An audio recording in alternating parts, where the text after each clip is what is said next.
Только что завершилась церемония открытия вторых открытых молодежных арктических дельфийских игр. Прямая трансляция шла на телеканале «Юрган». В играх принимает участие более 600 талантливых ребят от 10 до 25 лет. Они представляют около 30 субъектов России и разных стран.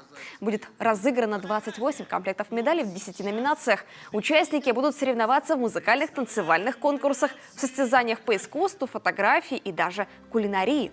Идет очень много контактов, очень много впечатлений.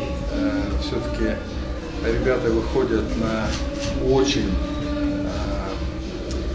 насыщенные конкурсы, и где соперничество очень высокое. Поэтому точно совершенно ждет борьба. И борьба это будет честная, но бескомпромиссная.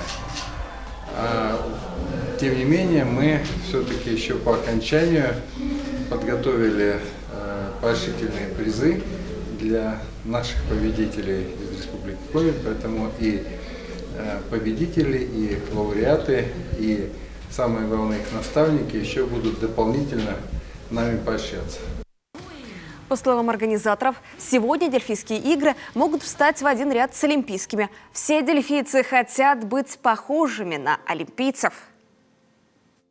Мы сегодня готовы, и страны, и субъекты это воспринимают как уже крупнейшее мероприятие международное, и мы по этому мероприятию идем. Но самое приятное, что дельфийские игры – это российская идея. И с учетом того, что мы до этого, до тех времен, которые были раньше, мы взаимодействовали уже со 115 странами. Сейчас немножко аспекты изменились, но мы сумели перегруппировать. И одна из перегруппировок – это как раз арктические дельфийские игры.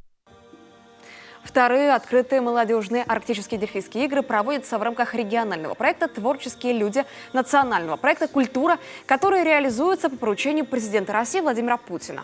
Уже завтра на разных площадках столицы Коми начнутся конкурсные прослушивания, а в четверг на Юргане в 18:00 пройдет прямая трансляция церемонии закрытия и гала-концерт лауреатов вторых открытых молодежных арктических дельфийских игр.